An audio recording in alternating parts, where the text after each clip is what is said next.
नमस्ते। आज हामी एपिसोड 2 मा आज हामी एउटा एज अ एआई इन्जिनियर कसरी काम गर्छ होइन? कम्पनीभित्र एउटा ठुलो कम्पनीभित्र कसरी काम हुन्छ, त्यो सरर बुझ्छौँ एज अ ग्लान्स। आज एउटा टेक्निकल टर्महरू मात्रै सुन्छौँ, बुझ्छौँ मात्रै भनेर सोचौँ। एकदम सिम्पल भाषामा बुझ्छौँ है। र भोलि यही कुराको प्र्याक्टिकली गर्छौँ है त हामीले। यसरी बुझ्नु अब एउटा कम्पनी चाहिँ एउटा कम्पनीको प्रोजेक्ट म्यानेजरले के भन्यो भन्दाखेरि हामी एआई आफ्नै कम्पनीको एउटा एआई बनाऊँ है त। आफ्नै कम्पनीको एउटा एआई बनाऊँ प्लस मोडल पनि बनाऊँ। र मोडल र एआईमा के फरक भन्दाखेरि तपाईँले च्याट जिपिटी खोलेर तल च्याट गर्ने ठाउँमा एउटा मोडल चुज गर्ने ठाउँ हुन्छ, त्यो क्लिक गर्नुभयो भने त्यहाँ 3-4 मोडल आउँछ। कुनै फ्री मोडल हुन्छ, कुनै पेड मोडल हुन्छ। त्यो भनेको मोडल हो। जुन हामीले चलाउने च्याट जिपिटी छ त्यो भनेको एआई हो है त। जिपिटी एन्थ्रोपिक भनेको मोडल हो। अथवा एन्थ्रोपिक त अब कम्पनीको नाम पनि हो। जस क्लाउड त एउटा मोडल हो भन्छु होइन। हामीले चलाउने क्लाउडभित्र क्लाउड 4.5 हुन्छ, क्लाउड 6.7 हुन्छ, के हुन्छ, त्यो हेर्नुभयो भने त्यहाँ भर्सन त्यो चाहिँ मोडल हो है त। हामीले चलाउने चाहिँ एआई हो है, अथवा च्याट बोट हो भनेर सोचे पनि हुन्छ हामी चलाउने चाहिँ।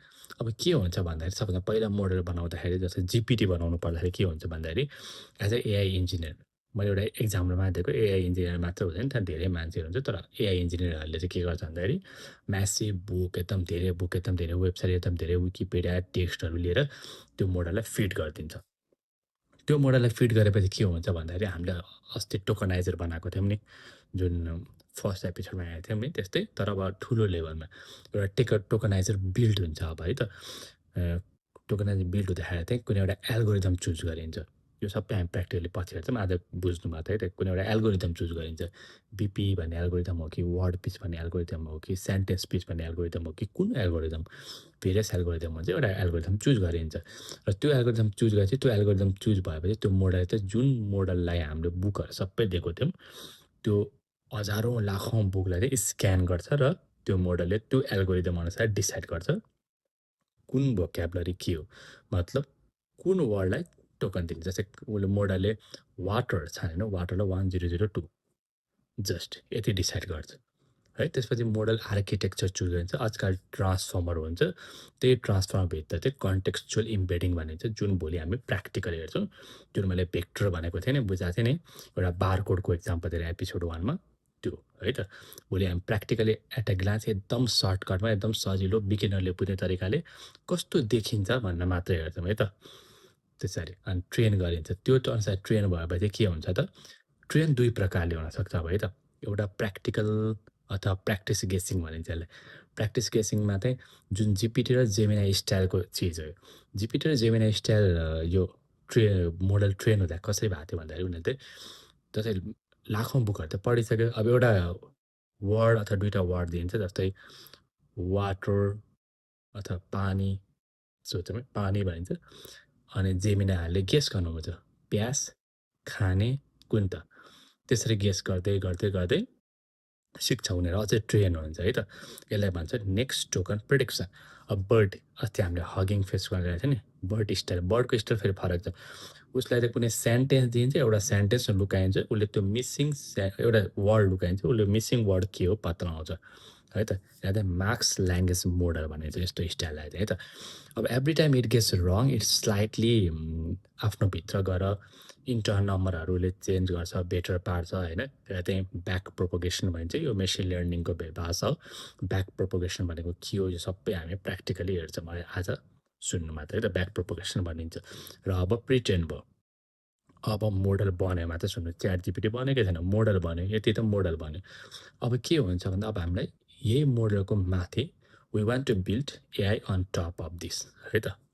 अब now no need to retrain, train भइसक्यो मोडल है त। अथवा हामीले कुनै पनि कम्पनीमा आफ्नो स्पेसिफिक एआई बनाउँदाखेरि हामीले मोडल बनाउनुपर्छ भन्ने छैन है। हामीले जिपिटी मोडल लिएर आफ्नो नयाँ एआई बनाउँदा पनि हुन्छ है त। अथवा क्लाउडको कुनै मोडल लिँदा हुन्छ, जेमिनाईको कुनै मोडल लिँदा हुन्छ, बर्ड लिँदा पनि हुन्छ, प्रिट्रेन मोडल लिँदा हुन्छ हामीले है त। अब के गर्नु त, अहिले तपाईँलाई बुझाउन मैले मोडल कसरी पनि भन्छ भनिदिएको मात्रै हो। अब के गर्नु त, अब त्यसपछि चाहिँ कम्पनीको सबै, अब कम्पनीको आफ्नो डेटाहरू हुन्छ होइन। एचआर पोलिसी हुन्छ, प्रोडक्ट म्यानेजरको रुल बुक हुन्छ होला होइन, स्टाफहरूको नेमहरूको डेटाहरू हुन्छ होला, त्यो सबै डेटाहरू त्यो अब आफ्नो एआईलाई दिइन्छ है त। अब सेम तरिका हुन्छ जुन हामीले एपिसोडमा गरेको थियौँ। त्यो डकुमेन्टहरूलाई चङ्कमा डिभाइड हुन्छ, टोकनमा हुन्छ, टोकनपछि टोकन आइडीमा, टोकन आइडीपछि भेक्टरमा, भेक्टर भनेको इम्बेडिङ हो, जुन इम्बेडिङको प्र्याक्टिकल हामी भोलि हेर्छौँ है त। कन्भर्ट इच इम्बेडिङमा हुन्छ अनि त्यो भेक्टरको पछाडि डिस्क्रिप्सनहरू जुन कम्प्युटर नबुझे पनि उनले नम्बर बुझे पनि त त्यसको पछाडि धेरै डिस्क्रिप्सन जस्तो हुन्छ। ब्याक अफ द माइन्ड सोच्नु त्यसरी जस्तै कि होइन।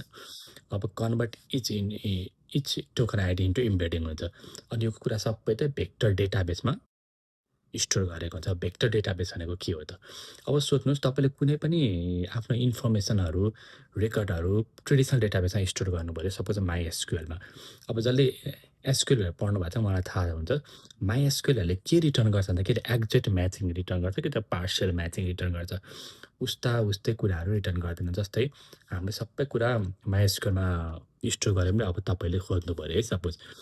मैले चाहिँ कति दिन अफ लिनु मिल्छ अफिसबाट। अफको साटो त्यो डकुमेन्टभरि भ्याकेसन मात्रै थियो अरे। अफ र भ्याकेसन एउटै कुरा हो भन्ने माइएसक्युएलले बुझ्दैन है। उसले रिटर्नै गर्दैन।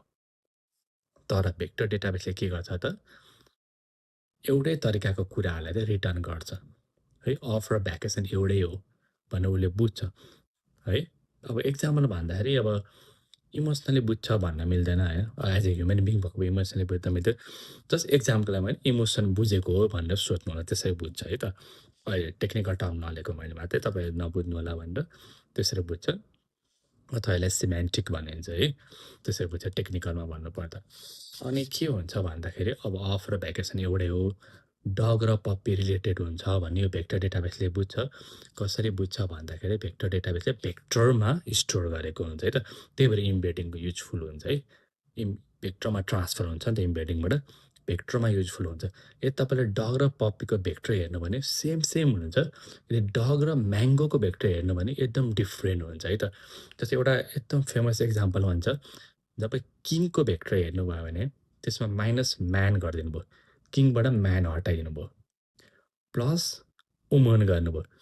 किङबाट म्यान हटाएर वुमन प्लस गरिदिएपछि इक्वल टु गर्नुभयो हेर्नुभयो भने किङ माइनस म्यान प्लस वुमनको भेक्टर इक्वल टु क्विनको भेक्टर रिलेटेड हुन्छ है। भनेपछि यो भेक्टर डेटाबेसले जेन्डर होइन, अनि त्यसपछि के बढिरहेछ के घटिरहेछ, कस्तो रिलेसन छ कुन जेन्डर बिच, किङ भने चाहिँ रोयल्टी लिडरसिपहरू हो, यसको भेक्टर सिमिलर हुनुपर्छ भने यसरी बनाएको हुन्छ।